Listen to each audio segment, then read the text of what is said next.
Amém, graças a Deus. Vamos abrir nossas Bíblias. Cadê a sua? Semana que vem eu vou providenciar para você. Tem até desenho.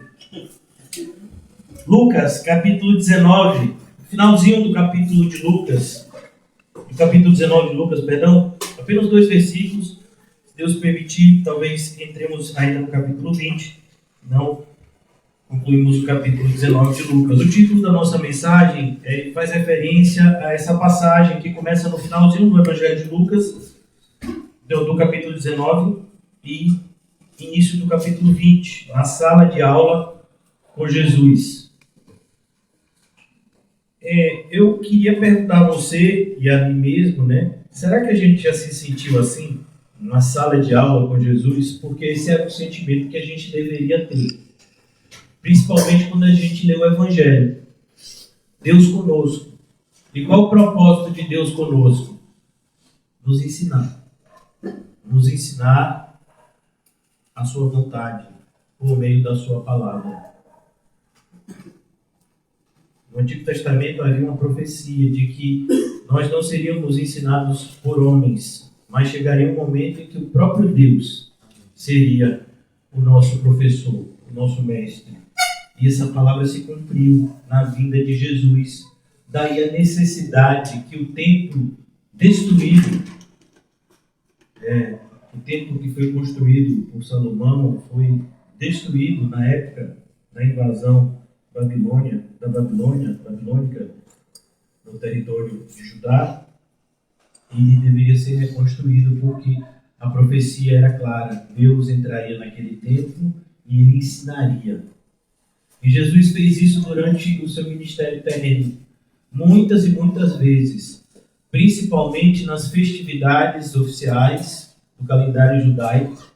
Ele ia para o templo e todas as vezes que ele estava em Jerusalém, ele estava no templo ensinando. De maneira que se você quisesse encontrar Jesus quando ele estava em Jerusalém, era só ir no templo. Isso não só quando ele era adulto. Com 12 anos, os seus pais não sabiam ainda disso.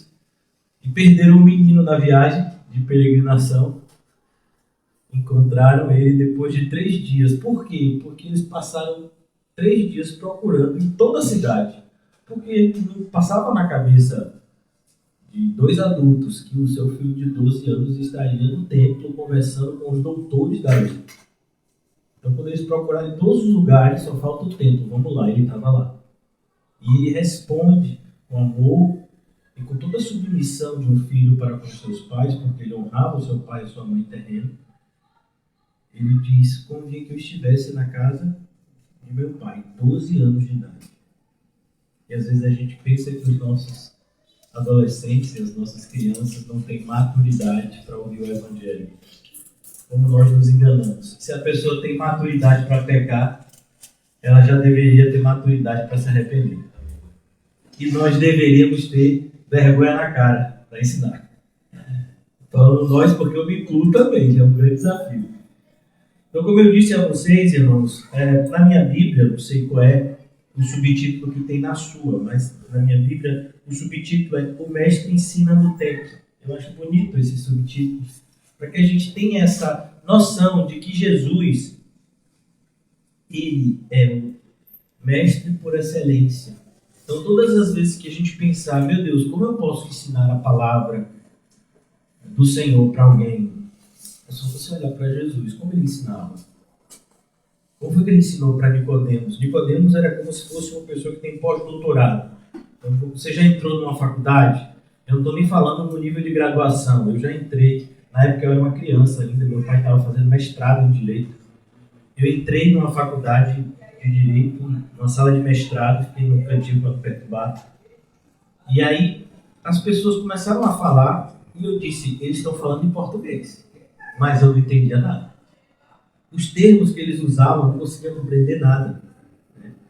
E Jesus está falando aqui como doutor em teologia, de uma forma que eu e você, ou até pessoas que vieram antes de nós, que sequer eram alfabetizadas, conseguiam compreender o que Jesus estava falando. É preciso nascer de novo.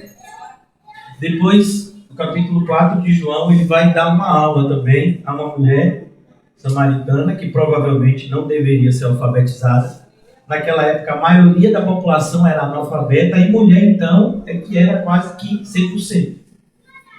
E ele ensina e aquela mulher entende. Como Nicodemos entendeu na noite anterior, Jesus prega de uma maneira que ela também entende. Então, quando nós pregamos o Evangelho e a pessoa chega e diz, eu não entendo, o problema não está na pessoa. Normalmente o problema está na gente que não está sabendo ensinar direito. A pessoa provavelmente ela pode dizer, eu não aceito. Mas eu não entendo. Não. O Evangelho é algo fácil de se ensinar. É difícil de aceitar. É difícil de aceitar que a gente é pecador e que a gente nasce pecando.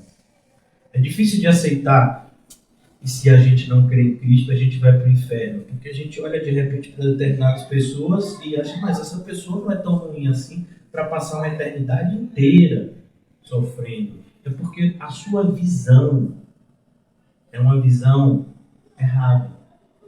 Você está fazendo uma medição equivocada. O padrão é a santidade de Deus. É por isso que nós precisamos ser justificados. Como está escrito em Romanos, capítulo 3. Todos pecaram. Todos pecaram. Mesmo a pessoa que você olhe, e eu falo uma coisa aqui que talvez os ouvidos mais influenciados pelo catolicismo fiquem escandalizados. Mesmo Maria tinha pecado. No credo católico diz que Maria nasceu e morreu sem pecado. É mentira. Ela chama Jesus de meu Senhor. Quando ela está conversando com a sua, se eu não me engano, quando ela está conversando com a sua prima Isabel, ela fala, o meu Salvador.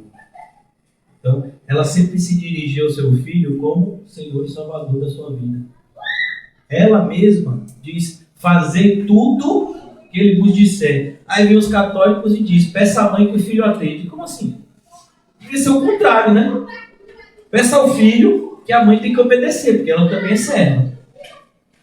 Então a gente tem que tomar muito cuidado com essas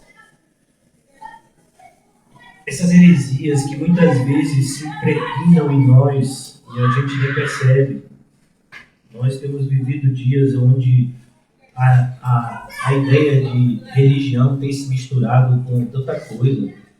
Esses dias tem se misturado com política, tem se misturado com economia, tem se misturado com, sabe, sociologia, filosofia, menos com a Bíblia. Cada dia mais a teologia dos nossos dias tem se afastado da Bíblia. E se a gente não se atentar, a gente vai seguir a mesma direção.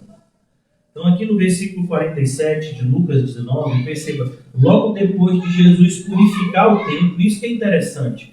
Jesus mostra o que está errado, repreende o que está errado e depois ele ensina o que está certo. Por isso que não adianta a gente dizer, isso é pecado, isso é errado. Sim, então eu tenho que fazer o que agora? Como quando Paulo escreve e diz, o que rouba não pode roubar mais, ele é crente agora. Sim, então ele faz o quê? Ele começa a trabalhar para ficar rico? Não. Ele começa a trabalhar para ter com o que acudir o necessitado. Ele não pode sair de um pecado e entrar em outro. Não, antes ele roubava, agora ele trabalha para alimentar a sua avareza. Não, a avareza é idolatria, não pode. Então, não, você trabalha, mas trabalha com o coração submisso ao Senhor e generoso, agradecido a Ele. E tudo isso é preciso que seja ensinado.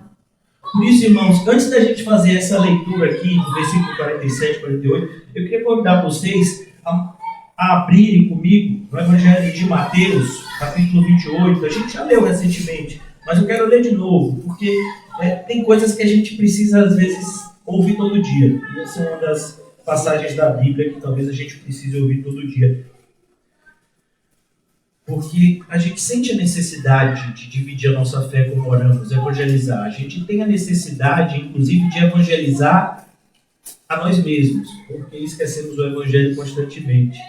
Mas, essa frase não é minha, é do Martinho Lutero. Mas é preciso também que a gente entenda o perigo da gente perder o verdadeiro evangelho, como aconteceu com os cristãos da Galácia. Então a gente vai estar se evangelizando, ou evangelizando os outros, o falso evangelho. Então a gente tem que ter cuidado. Será que o que eu estou passando para os outros e aquilo que está me alimentando é algo saudável? A gente precisa ter cuidado. Então aqui a gente volta para o capítulo 28, versículo 18, são os versículos finais do Evangelho de Mateus. E Jesus, já aqui ressurreto, um pouco antes de subir aos céus, Jesus, aproximando-se, falou-lhes, dizendo: toda autoridade me foi dada no céu e na terra. Perceba, toda autoridade me foi dada no céu e na terra. Ele está dizendo: eu sou o bom pastor que Davi falou e que Davi tanto confiava. Eu sou o bom pastor que Davi disse: não temerei mal nenhum, porque o Senhor está comigo. Então esse sentimento que morava no coração do crente Davi deveria morar também no coração de todo cristão. Nós não estamos sozinhos. Ainda que a gente tenha que passar por vales sombrios, mas nós não estamos sozinhos, o Senhor está conosco. Isso deveria nos fortalecer. Por isso Jesus começa com essa motivação. E agora ele nos diz a ação que a gente tem que fazer. Ide. Não é fique. É ide. Nós somos pessoas naturalmente acomodadas. E cuidado quando você ouve essa palavra acomodada, porque a nossa natureza é dizer: não, eu não sou acomodado, eu trabalho, eu faço isso, eu faço aquilo. Mas quando eu falo que nós somos acomodados, nós somos pessoas acomodadas espiritualmente. É muito mais fácil para a gente trabalhar 24 horas por dia do que orar 24 minutos. É verdade. Muito mais fácil. Por quê? Porque quando a gente está trabalhando, principalmente se a gente estiver trabalhando, os afazeres diários, em algum trabalho braçal, a gente está sempre sendo motivado com um resultado imediato. Dá um exemplo: uma dona de casa ou um dono de casa, né? Quando ele limpa a casa, ele vê o resultado. Quando você faxina uma casa, se você sabe faxinar, você vê o resultado. Então aquela casa estava suja, você passou 40, 50, sei lá, 2 horas limpando a casa, e de repente você vai dizer: agora está limpo. Você viu uma pia que estava de pratos até a cabeça, dependendo da casa, né? Se for igual a minha, né? E aí você lava aqueles pratos e você tem uma sensação assim, né? Do ponto de vista carnal, boa.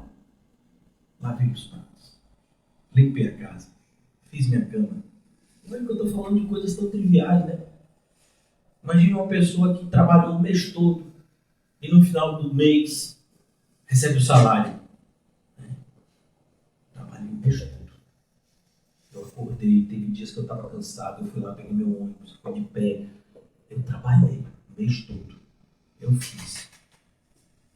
E nós somos criados para pensar desse jeito. Nós nascemos com essa aptidão para pensar desse jeito. Somente o Evangelho nos muda.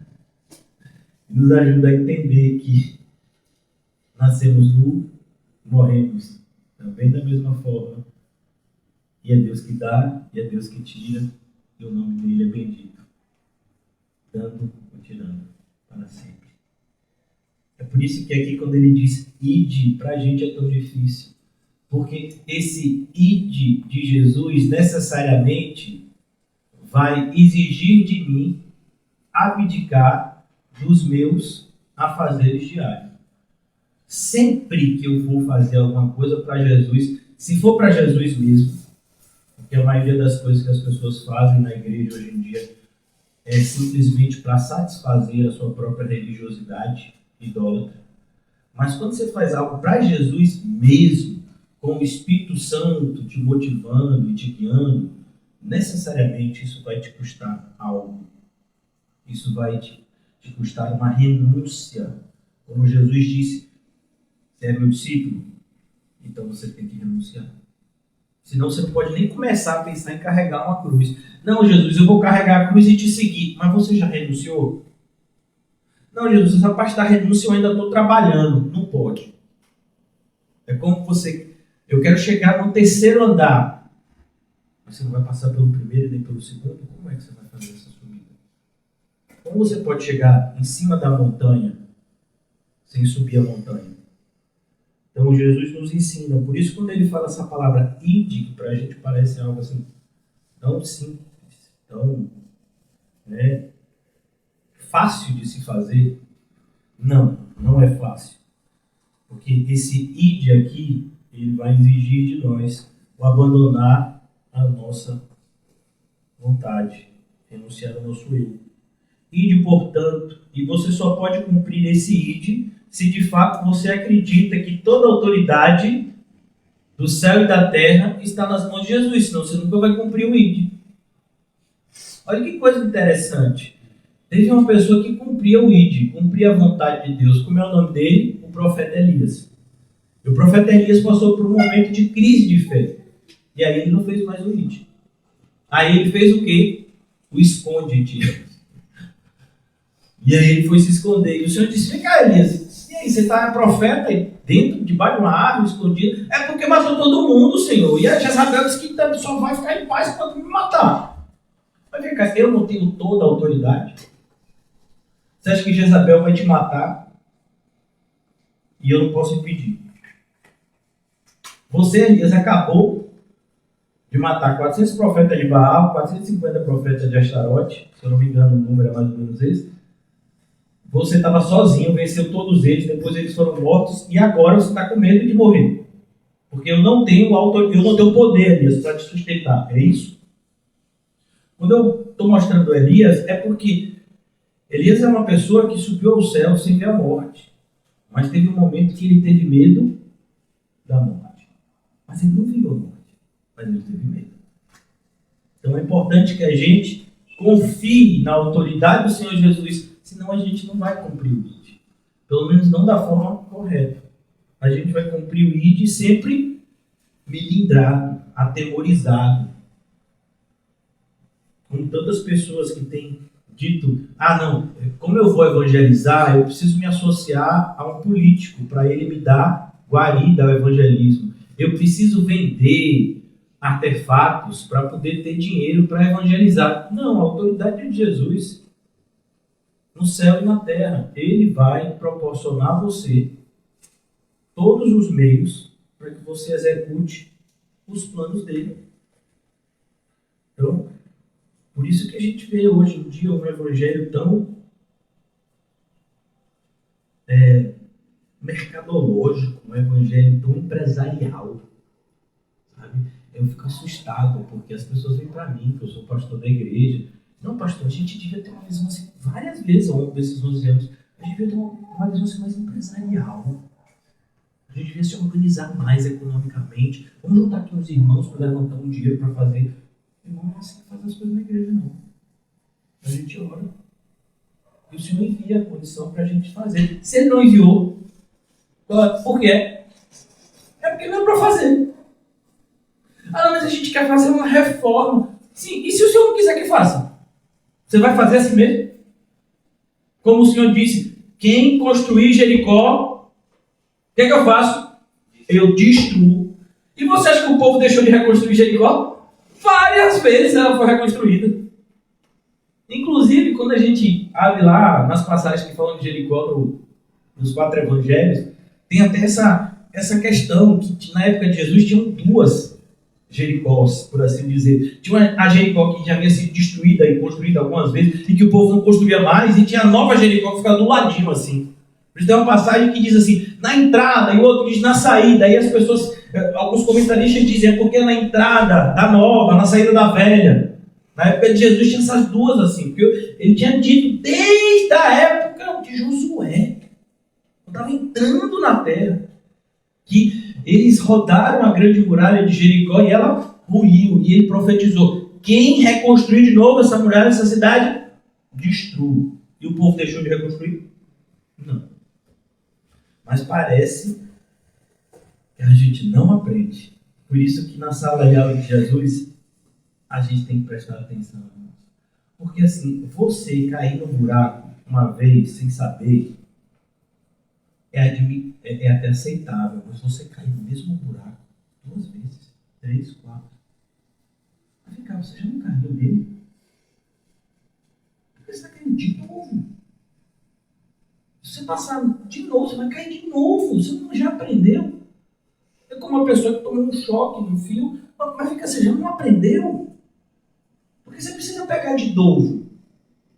Então, é importante que a gente entenda, irmãos. Portanto, fazei discípulos. É tudo que a igreja evangélica moderna não faz. Qual é a preocupação maior da instituição religiosa, a igreja evangélica nos nossos dias? Aumentar o número de adeptos.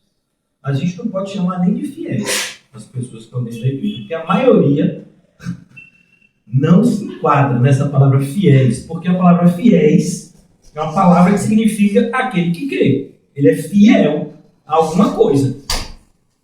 Então, como a gente diz, fulano é crente, ele acredita. Mas a gente entra nas igrejas, conversa 5 minutos com uma pessoa e você vê, a pessoa é infiel e descrente. Mas ela está lá. Qual é o rótulo? Evangélico. Mas é infiel e descrente. E você sabe que a maioria, ou o principal motivo disso, é a falta de ensino. Pastor, como assim? Eu vou lhe mostrar na Bíblia.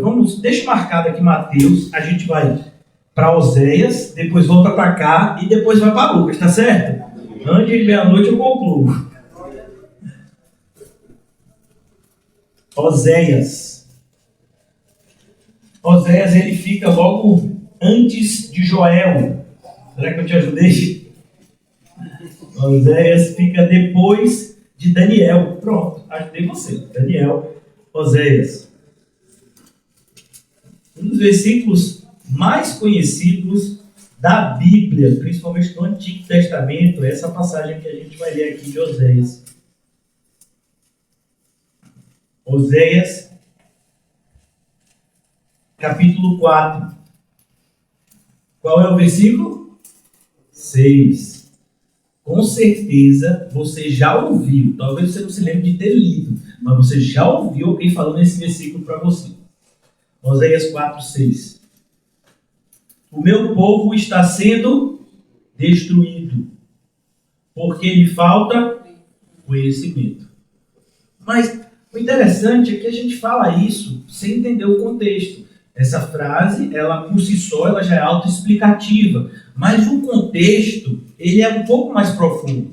O povo perece porque falta conhecimento de Deus. Sim, mas tem mais aqui nessa passagem que a gente precisa aprender para que essa aplicação seja a mais correta. Então, olha como continuou o texto. Visto que esqueceste da lei de teu Deus, também eu te esquecerei de teus filhos. Sabe, os pais que trabalham demais, porque dizem, quero deixar alguma coisa para os meus filhos? Você pode deixar uma fortuna para seus filhos, mas se você não deixar uma herança de fé, você acabou de amaldiçoar a sua casa. Quantos têm feito isso? Versículo 7. Quanto mais estes se multiplicaram, tanto mais contra mim pecaram. Eu mudarei a sua honra em vergonha. Quando a pessoa insiste em desobedecer a Deus, quem é que vai corrigir ele? É o cão? Não, é Deus. Porque se fosse o diabo, era fácil. No sentido de que a gente clamava a Deus, e quem é mais forte, Deus ou o diabo? Deus. Mas quando é Deus quem está nos corrigindo, a gente chama até pelo diabo, e o diabo diz, não posso fazer nada. Eu, como diabo, queria até te ajudar, porque eu sou contrário à vontade de Deus. Mas contra ele, eu temo e tremo. Você foi doido em não fazer a mesma coisa. Imagina, o diabo pedindo autorização a Jesus para entrar na manada de porcos. Qual foi a última vez que você pediu autorização de Jesus para ir para o trabalho? Qual foi a última vez que você pediu autorização de Jesus para assinar algum contrato, para assinar alguma coisa? Para assumir alguma responsabilidade com alguém? Qual foi a última vez que você pediu autorização? E os demônios não foram para a manada dos porcos enquanto Jesus não autorizou. Não é, não, eu fui lá, já orei, viu, pastor? Sim, você orou. E Jesus disse o quê? Nada, ele fala. Eu digo, meu filho, se você não ouve a voz de Deus, o negócio empenou para o seu lado. Você é crente, você não ouve a voz de Deus. Então quer dizer que você está vivendo as cegas? Se a Bíblia diz que o crente é aquele que foi achado, e ele, como alguém que foi achado por um pastor, por um bom pastor, ele é guiado pelo bom Espírito. E você está dizendo para mim que não tem um guia? Então é muito preocupante. Mas continuando, ele diz, versículo 8, alimentam-se do pecado do meu povo. Você está vendo a proximidade desse texto aqui, o paralelismo desse texto aqui com Jesus expulsando o pessoal do templo? Está vendo como Jesus está dizendo aqui? Vocês se alimentam do pecado do povo. Como foi que ele falou lá? Vocês têm transformado a casa do meu pai num covil de ladrões e salteadores. Perceba, Jesus purificou o templo 2 vezes. Mas não foi a primeira vez que isso aconteceu com Jesus. Já tinha acontecido, aqui Miqueias fala sobre isso, já tinha acontecido na época de Neemias. Neemias purificou o templo. Já tinha acontecido na época de Josias. Mas é impressionante como o sentimento que muitas vezes a gente tem fazendo a obra de Deus é, a gente faz algo, no outro dia parece que não fez nada. Como está escrito uma parábola que Jesus diz, eu plantei a boa semente, mas de noite veio o inimigo e plantou no meio da boa semente a semente ruim. Aí cresceram juntos o joio e o trigo. E Deus disse, não tirem agora, eles vão crescer juntos. Eu separarei no dia da colheita. Alimentam-se do pecado do meu povo e da maldade dele tem desejo ardente. Por isso, como é o povo, assim é o sacerdote. Percebeu que aquela Jerusalém da época de Jesus, que recebeu Jesus, Osana nas alturas, bendito aquele que vem no nome do Senhor, tudo mentira. A mesma hipocrisia dos fariseus, dos saduceus, do sinédrio, era a hipocrisia do povo. Um povo que tem um guia cego é um povo cego. Já dizia um pregador do passado que a pior maldição que existe numa igreja é um púlpito infiel. Uma igreja que tem um falso mestre é o juízo de Deus, já para aquela congregação. Por isso, como é o povo, assim é o sacerdote, castigá-lo-ei pelo seu procedimento e lhe darei o pago das suas obras. Comerão, mas não se fartarão. Você percebeu como a gente tem vivido dias assim? Como a gente tem vivido dias onde tudo é motivo para reclamar. A gente reclama do transporte público, mas a gente tem transporte público para reclamar. Tem países que não tem. Você sabia que tem países onde pastores estão orando por uma bicicleta, porque a distância entre a casa deles e a igreja que eles pregam é 20 km, 25. E eles fazem essa distância nos dias de culto. E as pessoas também. De pé. Não tem transporte público. Não tem transporte. De pé. A gente tem tantas coisas. A gente tem farmácia, a gente tem hospital.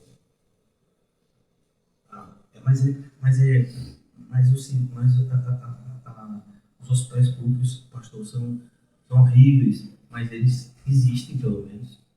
E lugares que nem tem médico. O médico mais próximo está aqui a 2.000 quilômetros, nessa direção, pode ir. E aí?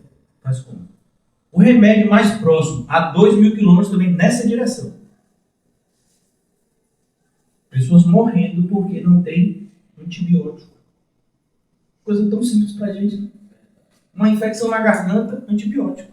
Uma infecção urinária, antibiótico.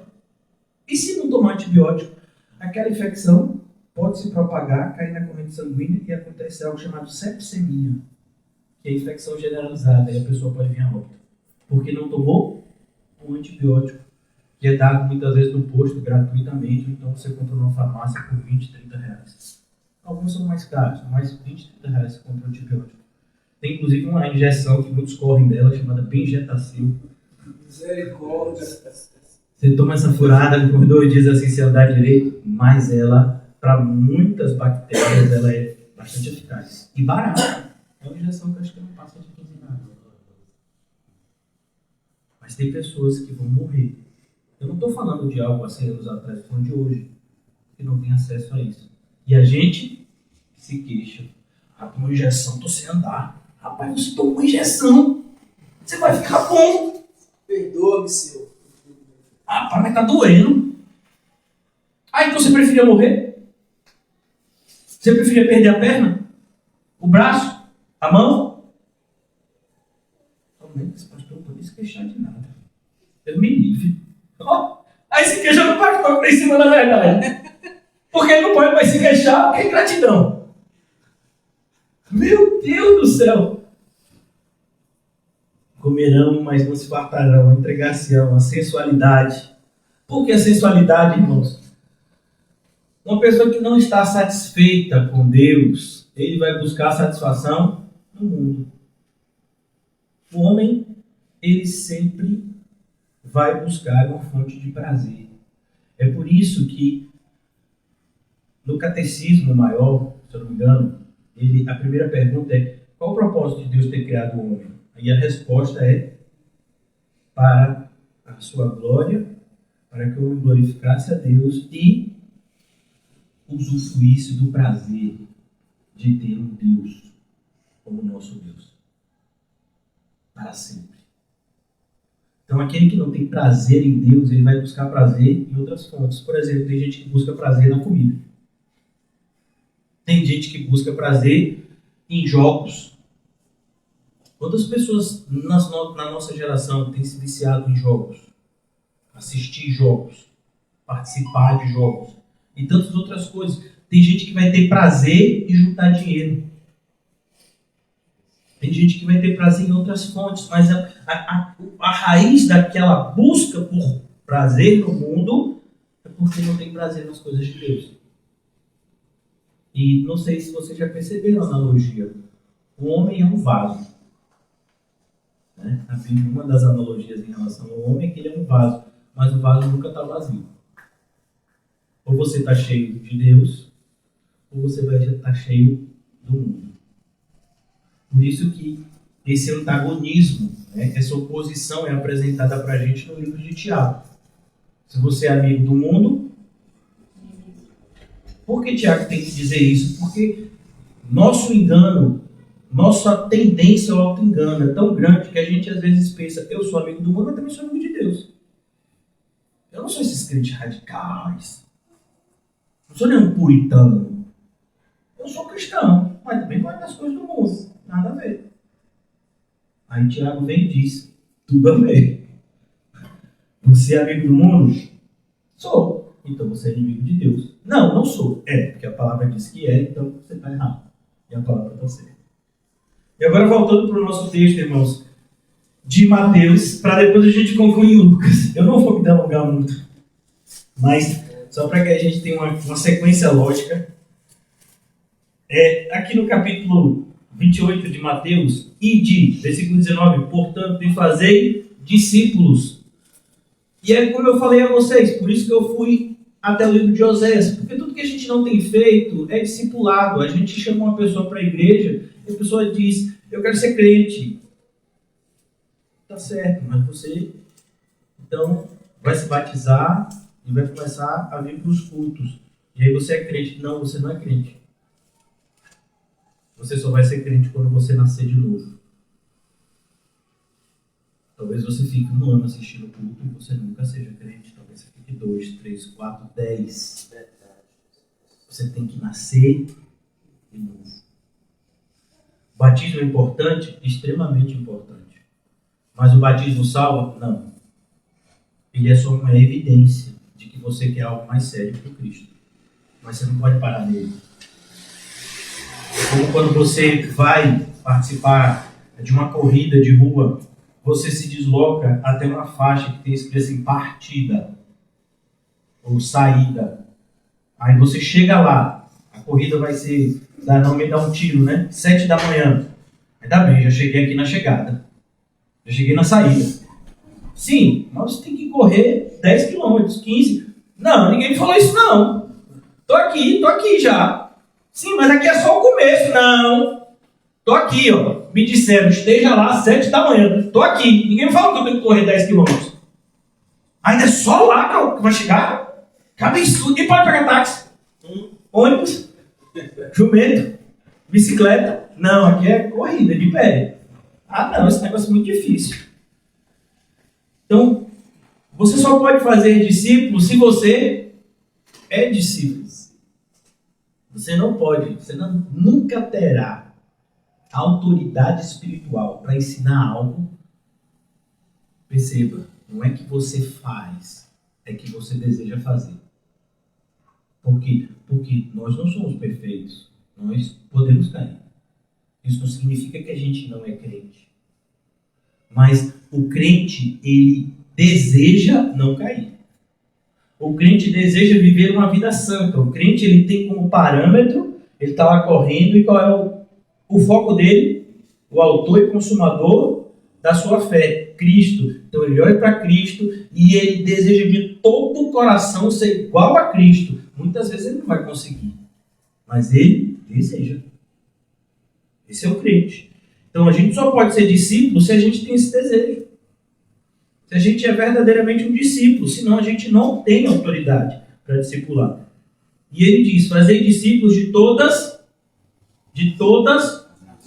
meu Deus, como a gente tem vivido numa época onde a igreja está cheia de Jonas. E eu não estou falando só de Jonas no sentido da gente não cumprir a missão. Eu estou falando de Jonas no sentido de que a gente escolhe um povo para gostar e tem um povo que a gente não gosta. Não, eu sinto que eu tenho que evangelizar aqui em Israel. Mas e se for para evangelizar em Nínive? Ah, Nínive não vou nada. Porque então tem que morrer. Mas como assim? Jesus está te mandando para lá. Ah, não, mas eu quero ficar aqui. Sim, e quem disse que a sua vontade importa? A vontade que importa é a dele. A sua tem que ser morta. Então, quando eu estou falando no sentido de Jonas, eu me incluo também, irmãos. Porque é isso, nós somos, os seres humanos, ele tem uma capacidade, e quando eu falo ser humano, o ser humano caído. É a capacidade de adaptação. Se você for, por exemplo, para o deserto do Negueb, lá na região de Israel, o deserto do Saara, ali na África, tem lugares onde a temperatura chega a 50 graus. Irmãos, quando a gente está num dia de 34 graus, 38 graus, a gente já sente um calor que parece que a gente vai derreter. Já imaginou 50 graus? Parece que você está num forno. Tem gente morando lá, chama os beduínos. Eles moram literalmente no meio do deserto. Aí você vai para um lugar que o nome é Alasca. Lá em cima do globo, lá no norte. Onde as temperaturas variam de menos 20 a menos 50 graus.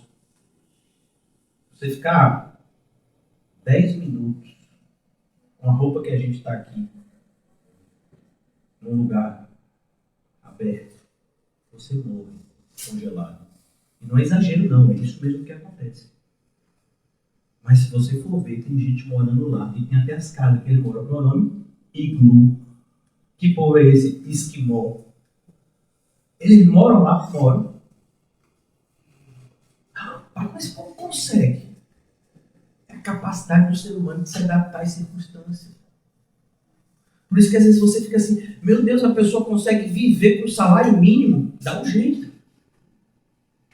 Ela se adapta. Isso tem uma parte boa, mas tem uma parte ruim. parte boa no sentido que você se adapta. Mas qual é a parte ruim? Você se acomoda até nas piores circunstâncias. E aí, para tirar você daquele lugar, é mais fácil tirar uma mula desobediente do que você e eu. Porque às vezes a gente se acostuma a viver daquele jeito. E a gente diz, é ruim, mas pelo menos eu conheço essa ruindade daqui. E se eu só sair daqui e for para um lugar que é pior? É por isso que, como eu disse, voltando para o texto, se você não confiar que Jesus tem toda a autoridade, você nunca vai entender o chamado dele e nunca vai conseguir cumprir. Ele te chama, irmãos, para sair da sua zona de conforto. Então ele mostra que você tem que ir a todas as nações da terra. Às vezes a gente está num bairro para ir para o outro já. Rapaz, eu sou igreja. Mas vem cá, vocês moram em Pernambués. Estou indo para Correia Farias. Vocês três aí atrás, não tem o que fazer não. Segunda-feira. O pessoal de Itapuã. Você vem cá, rapaz. Não tem igreja de Itapuã não. Então, porque essas pessoas não entendem o nosso chamado é justamente para nos mover. E a gente ainda tem se movido com preguiça, porque a gente vai de um bairro para o outro. Mas é para fazer algo mais. Todas as nações, batizando-as em nome do Pai, do Filho e do Espírito Santo, a Trindade, ensinando-os. Foi o que Jesus fez. Aí como é que se discipula uma pessoa? Ensinando. Por isso que você nunca pode separar o ministério do ensino, do discipulado. Às vezes, você chega para determinadas pessoas e diz, não, esse culto aqui não é de ensino, é culto de poder. Então não é a Deus. Então você está indo a um candomblé. Não faz isso não, gente, tipo evangélico. Mas é um culto de poder e maravilhas. Como assim maravilhas? Tem algo mais maravilhoso do que conhecer a Deus? Ensinamos a guardar todas as coisas que vos tenho pedido, aconselhado, não, ordenado. Jesus não pede, Jesus não dá conselhos, ele dá ordens.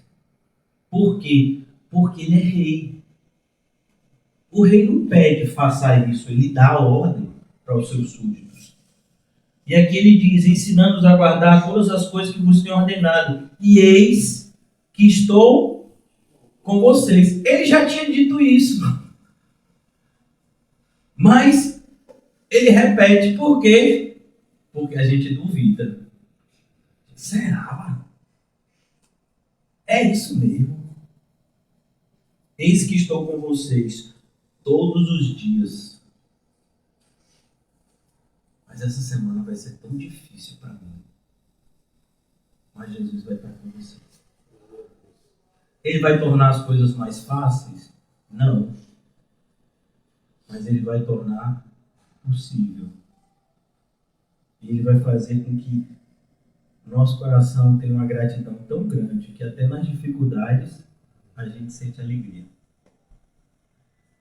E eis que estou com vocês todos os dias até a consumação dos séculos. Amém, irmãos? Vamos voltar agora para Lucas.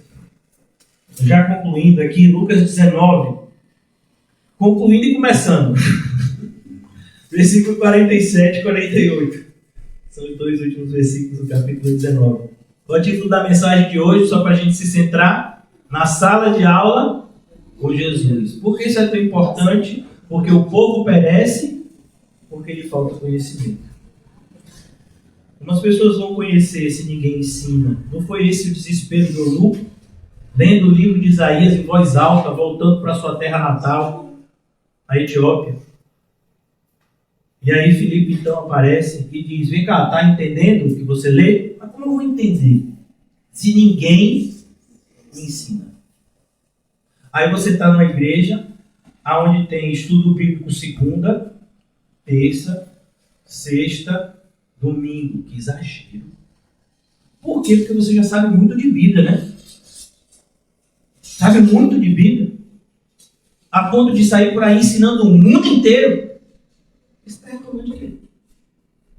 Porque as minhas filhas vão para a escola segunda, terça, quarta, quinta, sexta e de vez em quando sábado. Mas se a gente for para a igreja 2, 3, 4 dias, loucura. Tá ficando doido. Então a gente tem que tomar cuidado, irmãos, e começar a rever os nossos padrões, a rever os parâmetros que temos analisado na nossa vida. Diariamente. O que é diariamente? Todos os dias. Jesus ia como para o templo? Todo dia. Estava lá? É todo dia. Ah, não, mas aí não.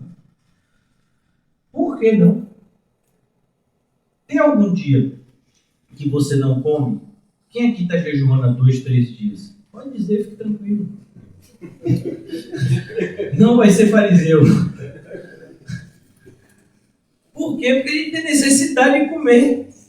Como você não tem necessidade de se alimentar do Espírito Santo, da palavra de Deus? Tem alguma coisa de errado, irmão.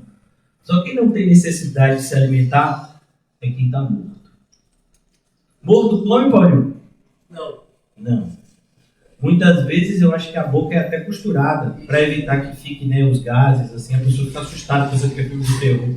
E são os gases que os mortos produzem naturalmente quando o corpo está em decomposição. Diariamente Jesus ensinava no templo.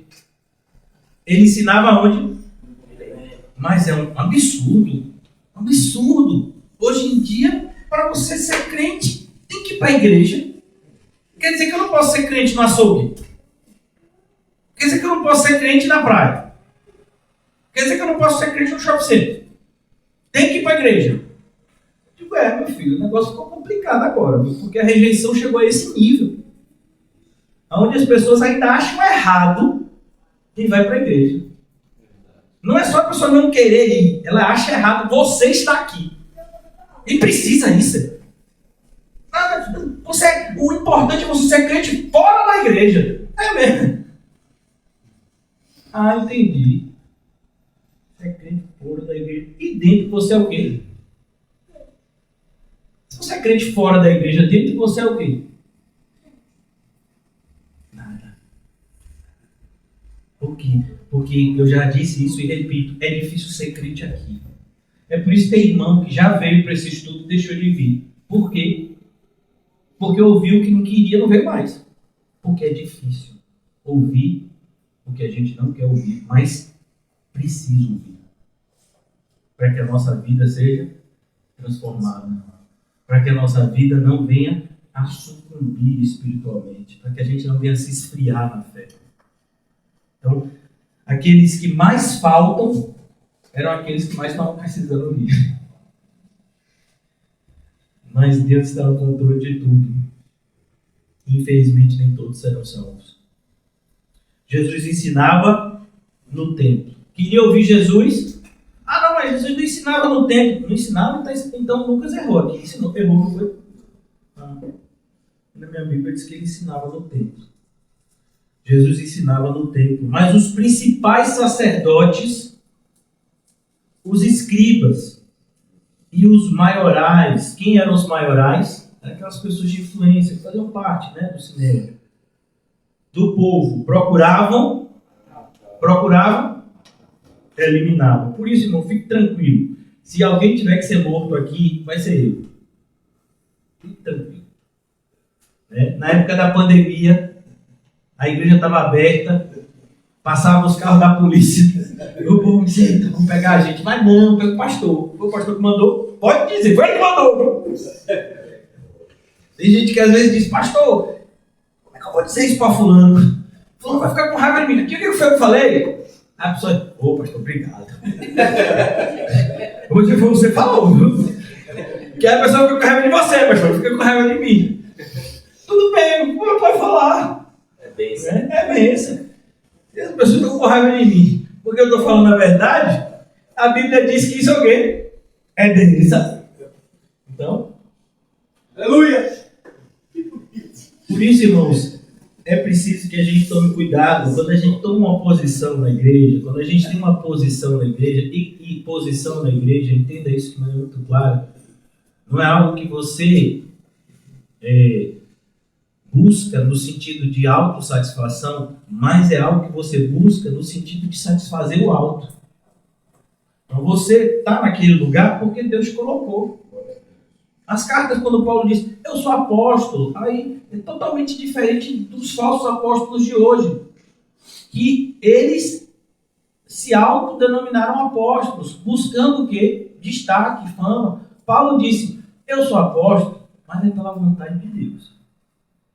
Pela minha vontade, eu não estava nem aqui. Pela minha vontade, eu estava perseguindo a igreja. Mas Jesus foi lá e me pegou e disse que é para eu fazer isso aqui. E ai de mim, se não fizer. Paulo ainda fala assim, se eu não fizer, ai de mim. Ele mandou. Então é pela vontade de Deus.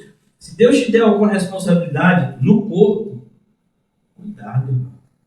Porque você tem que prestar conta. A gente acabou de estudar a parábola das 10 minas. E a gente vê tanta gente. Olha, irmão, eu falo isso com dor. Uma dor no coração que só Deus sabe. A maioria das pessoas que já congregou na CCVR ao longo desses 11 anos colocaram a mão no arado e olharam para trás. Quem tem mais tempo de igreja sabe disso. Quantas pessoas? Eu quero fazer parte, eu quero participar. Vamos fazer assim, vamos fazer, eu vou ajudar, eu vou fazer isso, eu vou fazer aquilo. Sim. E agora está onde? Ou está em uma falsa igreja, ou está nem na igreja mais. Ou ainda está na CCVR, mas contra ela, orando para ela fechar. E a gente fica assim, meu Deus do céu, será que esse pessoal nunca leu? Parece que acha que estar na igreja é uma coisa assim ruim. Você está no corpo de Cristo. Você está no corpo de Cristo significa que você está sendo, é como o sangue que leva oxigênio, leva nutrientes para todas as partes do corpo. É como o ramo que está enxertado na videira, a partir daquele enxerto, a partir do momento em que o ramo é conectado com a videira, ele agora vai ser alimentado por ela, protegido, nutrido.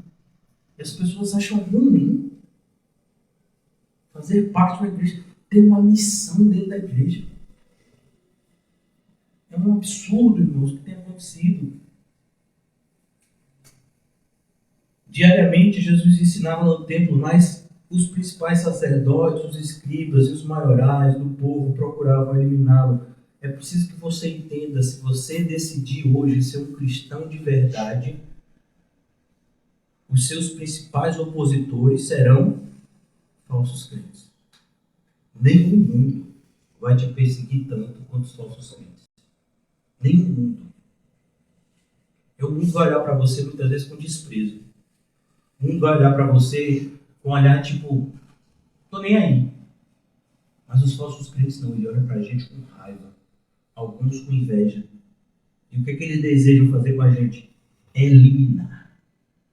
O que você elimina? Você elimina algo que está trazendo algum tipo de prejuízo para você. Que está trazendo desgosto. É isso que muitas vezes as pessoas sentem quando você e eu pregamos a verdade. E mais ainda, quando a gente vive ela. Aí é que o pessoal fica com raiva.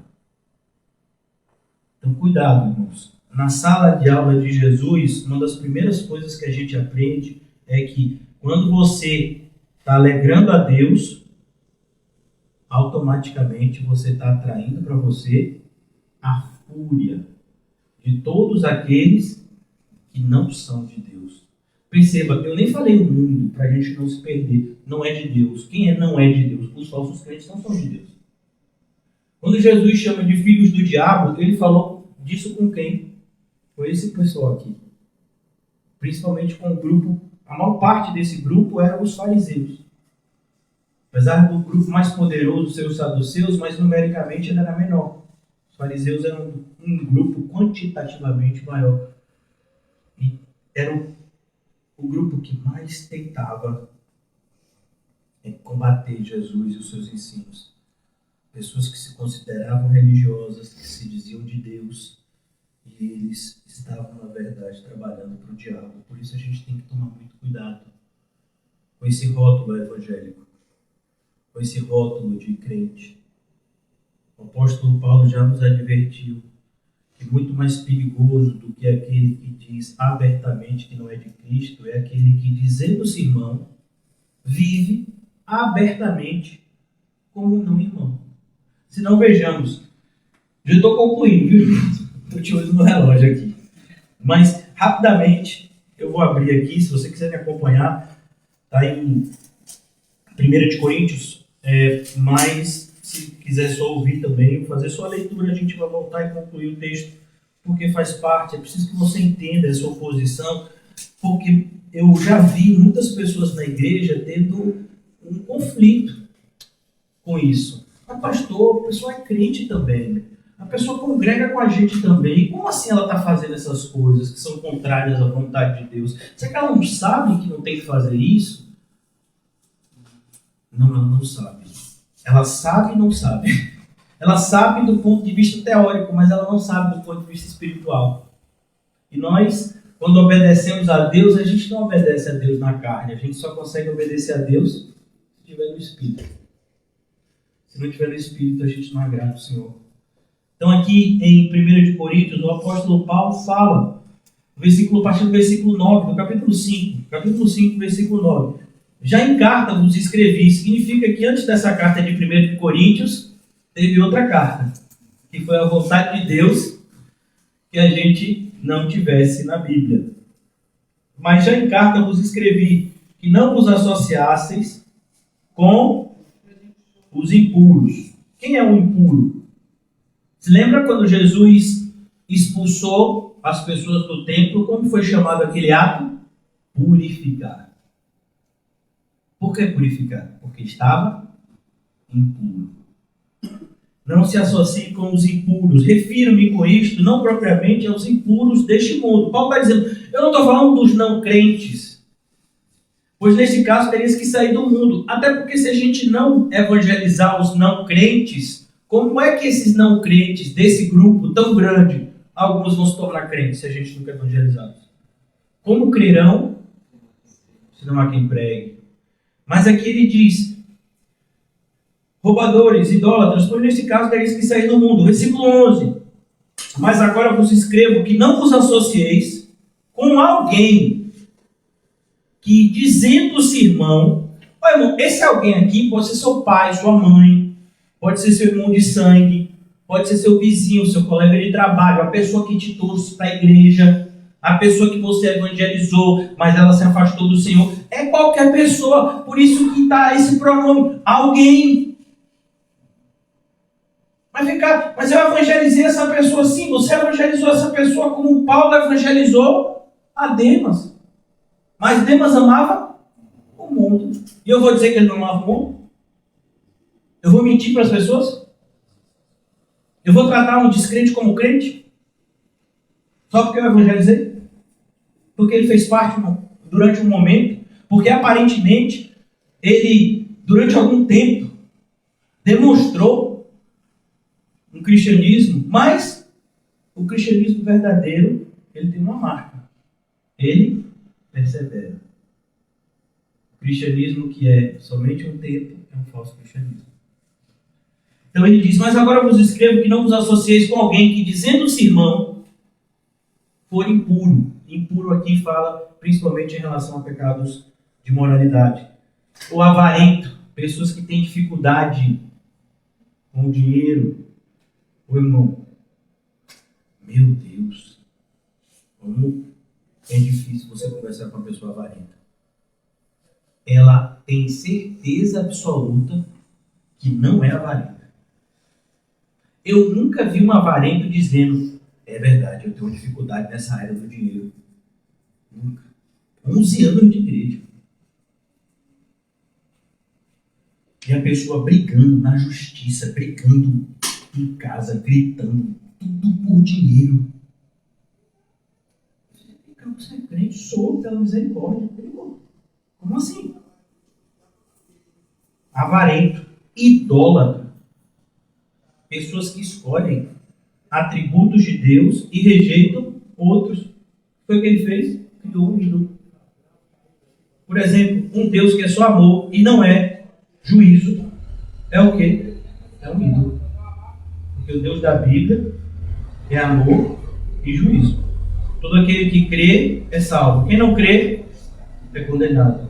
Onde é que está essa frase? Logo depois de Deus amou o mundo, de tal forma que deu o seu Filho unigênito, para que todo aquele que nele crê não pereça, mas tenha a vida eterna. E todo aquele que crê é salvo. E quem não crê já é condenado. Esse é o amor de Deus.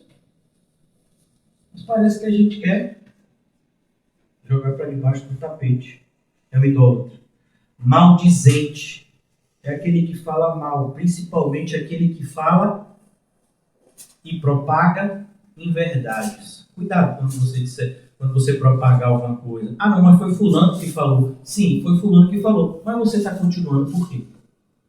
Você está brincando de telefone sem fio com alguém? Quando a gente é pequeno, que brincava com isso, né? Fulano fala uma frase, aí fala pro outro, você já brincou com isso também? Ah, ele já brincou, tá vendo? Ana já brincou, Ana? De telefone sem fio? Vai crescer mais um pouquinho para brincar. Então você fala uma frase e o outro tem que ir passando, porque é brincadeira, né? É todo mundo até chegar. Aí dá um grito. O país tá vendo aí, ó. No caso dele é telefone sem fio no grito. Então, a gente não, irmão, se a pessoa fala uma coisa, a gente não tem certeza daquilo, e aquilo não vai cooperar para o bem de ninguém, você vai passar aquilo adiante. Por quê? Maldizente, beberrão. E beberrão, irmãos, aqui tem qualquer tipo de vício. Não acho que é só o vício da bebida, não. Roubador. Tem roubador dentro da igreja? É sério que você fez essa pergunta? Vale Malaquias. Com esse tal, nem ainda com mais. E aqui comer, irmão, não é você... A pessoa está comendo uma lanchonete, eu vou sentar ali para comer. Não, a ideia aqui não é essa. De você sentar e comer com alguém ou conversar com a pessoa. Não se associe. Demonstre publicamente que você não anda como aquela pessoa anda. É como, por exemplo, a gente vive numa época de pessoas que são apaixonadas, né, por time de futebol. Então, quando você gosta de um time de futebol, você quer demonstrar que você não é de nenhum outro time a não ser daquele que você ama. E não devia amar, viu? Amar, a gente amar Deus e amar o próximo. Time de futebol, no máximo, você pode torcer. E tem que tomar muito cuidado para fazer isso de uma forma correta. E é muito difícil, já dizendo. Pois, com que direito haveria eu de julgar os de fora? Não julgai vós os de dentro. Aí vem pessoa de dentro da igreja, não me julgueis! Então você vai para o mundo, meu filho. Porque aqui dentro está todo mundo sendo julgado pela palavra. Eu, inclusive. E todo mundo examinando um ao outro. É assim que a gente cuida um do outro. Cuidar é isso. É você estar examinando a pessoa para que, se a pessoa estiver passando por uma dificuldade, você é aquele que diz: ô meu irmão, talvez você não tenha percebido, mas tem algo na sua vida que, se não está te atrapalhando agora, vai te atrapalhar muito em breve. Por quê? Porque o que a gente planta, a gente vai colher. Você não está plantando coisa boa. E você mostra na palavra. E aquele irmão ainda vai te agradecer. Se for irmão. Então aqui ele diz: não julgais vós os de dentro. Paulo está dizendo, tem que julgar aqui na igreja, tem que se analisar, tem que um exortar o outro em amor, porque é assim, se você vê a pessoa fazendo mal e não corrige, é pecado. Aquele que sabe fazer o bem e não faz, isso comete pecado. Não julgai vós os de dentro, os de fora, porém, Deus julgará. O juiz naquele dia vai julgar os de fora. Mas na igreja, a gente tem a palavra. E a palavra é que é a luz que ilumina a nossa vida e nos ajuda a distinguir a luz, a separar a luz das trevas na nossa vida, na vida do irmão, nos estimulando ao amor e às boas obras. Expulsai, pois, de entre vós o malfeitor. Se chegar num nível desse, que a pessoa está propagando maldades na igreja, ele tem que ser exortado a esse ponto. Não de você expulsar violentamente, fisicamente a pessoa, mas em denunciar publicamente que aquela pessoa pode até está ali fazendo parte do culto, mas ela não é igreja. Isso tem que ser feito. Então, cuidado, irmãos. Quando a gente é permissivo demais, nós estamos amando mais o mundo do que a Deus. Do mesmo jeito que a gente não pode rejeitar o que Deus ama, a gente não pode amar o que Deus rejeita. A gente não pode passar por cima da palavra de Deus e agir de maneira conivente com determinados pecados no meio da igreja. A gente não pode. Não pode. A igreja do Senhor é casa de Deus, é casa de oração. Contudo, voltando agora para o versículo 48 e concluindo a exposição de hoje. Contudo, não atinavam em como fazê-lo, porque todo o povo, ao ouvi-lo, ficava dominado por ele. Mas perceba que esse domínio era o quê? Por conta do que Jesus falava a verdade, mas o povo não estava sendo convencido por ela. Mas perceba, irmãos, até o ímpio, até o falso crente, em muitos momentos, ele vai ficar com raiva de você, ele vai querer lhe matar, mas ele sabe que você está falando a verdade. Como no caso de Estevão. O pessoal sabia que ele estava falando a verdade e matou ele. Aqui o pessoal sabia que Jesus estava falando a verdade e queria matá-lo.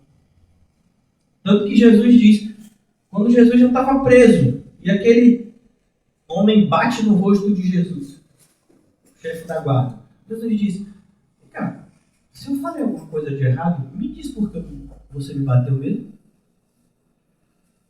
E naquela noite que Jesus está preso, está sendo arguído pelo Sinédrio, disse, vem cá, eu ensinava todos os dias no templo, vocês não me prendiam. Mas vocês vão me prender de noite? Vocês estão me prendendo mesmo por quê? Ah, porque você se diz Deus, porque você se diz... Mas ele é Deus. Então, é preciso que a gente entenda isso como discípulos do Senhor Jesus. E na nossa conclusão da exposição de hoje, eu vou fazer a leitura, né? Para que a gente possa fechar o nosso raciocínio. Jesus, no capítulo 16 de João, a gente está aqui numa cronologia muito próxima. Lucas 19, que a gente está lendo, já entrando no capítulo 20, está mostrando essa última semana de Jesus. Aqui João 16 também. Desde João 12, é a última semana de Jesus que está sendo narrada. E aqui João 16 já são os últimos dias de Jesus. Jesus está falando com os seus discípulos, dando as últimas instruções. E uma delas é essa daqui. João 16, 33. Estas coisas vos tenho dito para que tenhais paz em mim. No mundo passais por aflições, mas tende bom ânimo. Eu venci o mundo. É nesse contexto, irmãos, que a gente precisa entender. É aflição. Ser cristão é uma aflição interna, porque a gente se aflige com o nosso pecado, que de perto nos assedia. Ser cristão é uma aflição externa, porque nós vamos sofrer perseguição e oposição por pessoas, na sua grande maioria, próximas. Satanás sabe qual ferramenta usar para causar maior dano. Então, quem é a pessoa que, dizendo determinada coisa, magoaria mais a mim e a você? Uma pessoa que a gente nem conhece? Uma pessoa que passa muitas horas com a gente? E ele vai usar. Porque nós sabemos que o mundo inteiro jaz no maligno, mas nós somos de Deus. Será que nós já sabemos disso? Deveríamos saber. Se estamos na escola de Jesus, precisamos entender que a vida do nosso mestre é também a nossa vida. E da mesma maneira que odiaram a ele, odiarão aqueles que forem seus discípulos. Por que muitos ditos cristãos não têm sido odiados e perseguidos nos nossos dias? Porque não são discípulos. Por isso a gente precisa, irmãos, se arrepender, em primeiro lugar. Se arrepender de quê, pastor? do nosso esfriamento espiritual.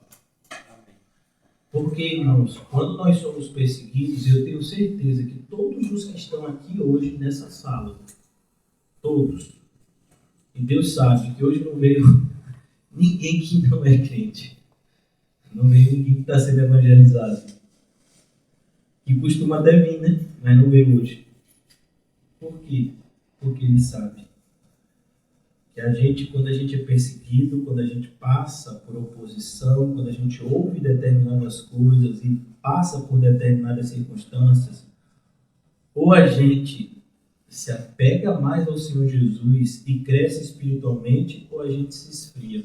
Mas o que tem acontecido na maioria das vezes, sejamos sinceros, a gente tem se esfriado.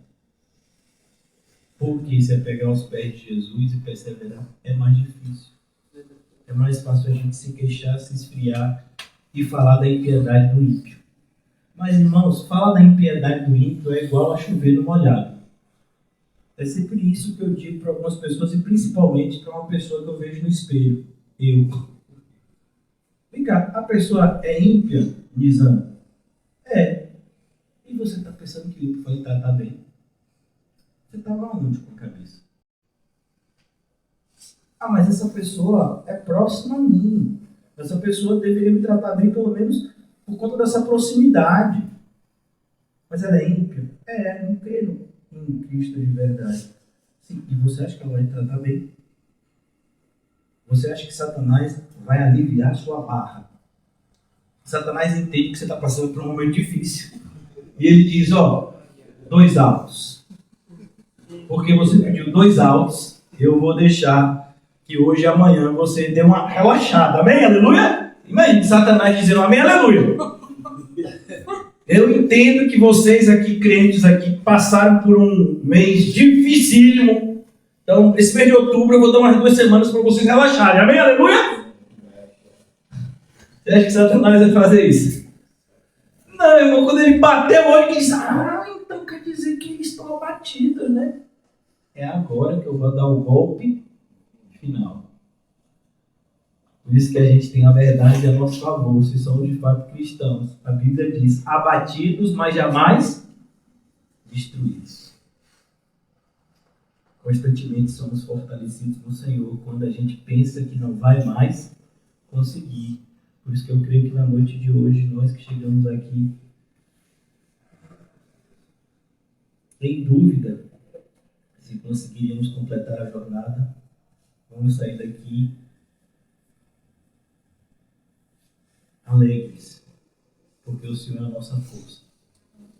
E Ele nos fortaleceu mais uma vez e nos impulsionará a fazer o que glorifica o seu nome e nos trará grande alegria.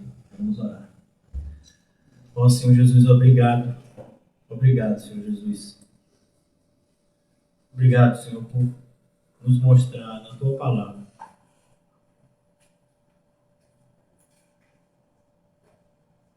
que o caminho é estreito, mas que por mais apertado, por mais cheio de dificuldades que seja o caminho, ele é sempre seguro, pois o Senhor está conosco. Ele nunca nos levará à morte espiritual, pois Ele é o caminho da vida eterna. Ajuda-nos, Senhor, a entender o que o Senhor tão maravilhosamente tem nos ensinado, Senhor. Não nos deixa tornar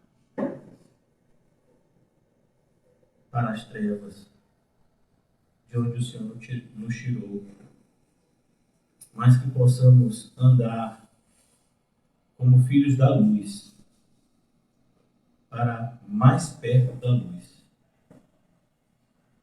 Ó Senhor, que como o Senhor disse, que aqueles que beberem da água que o Senhor tem a oferecer, nunca mais terão sede, mas se transformarão em águas vivas a jorrar. Ó Deus, que essa palavra se cumpra em nós, Senhor Jesus. Possamos nos satisfazer contigo, Senhor Jesus, que é poderoso para nos satisfazer muito mais do que pensamos. Ó Senhor Jesus, que a nossa alegria esteja nas tuas mãos, pois se ela estiver nas tuas mãos, ela estará segura e nós jamais a perderemos. Mas se ela estiver nas nossas mãos, ou nas mãos de qualquer outra pessoa, a qualquer momento, nós perderemos e entraremos em desespero. Por isso nos ajuda, Senhor Jesus, a estarmos sempre com o nosso olhar para Ti. E que possamos também, pela fé, ter essa convicção de que Teu olhar está sobre nós. Como Pedro, Senhor, que o negou pela terceira vez e o Teu olhar o restaurou. Que seja assim conosco, Senhor. Que seja assim conosco, que sejamos restaurados pelo Teu maravilhoso olhar, pelo Teu olhar misericordioso, amável e poderoso, que nos concede não espírito de covardia, mas espírito de poder, espírito de domínio próprio, espírito de misericórdia, de amor. Seja assim conosco, Senhor. Movidos pelo Teu Santo Espírito, possamos viver pelo Espírito, anunciando todos os dias as Tuas boas novas, onde quer que o Senhor nos envie. Ajuda-nos, Senhor Jesus, a viver para a Tua glória, pois essa é a única maneira de fato, termos vida. Ó Senhor Jesus, eu te peço que o Senhor nos afaste de tudo que te afasta de Ti, Senhor. Pois nós declaramos, Senhor, que é perto de Ti que queremos estar, agora e para sempre. Em Teu nome, Jesus, oramos. E cremos, Jesus, que somos ouvidos e respondidos. Amém?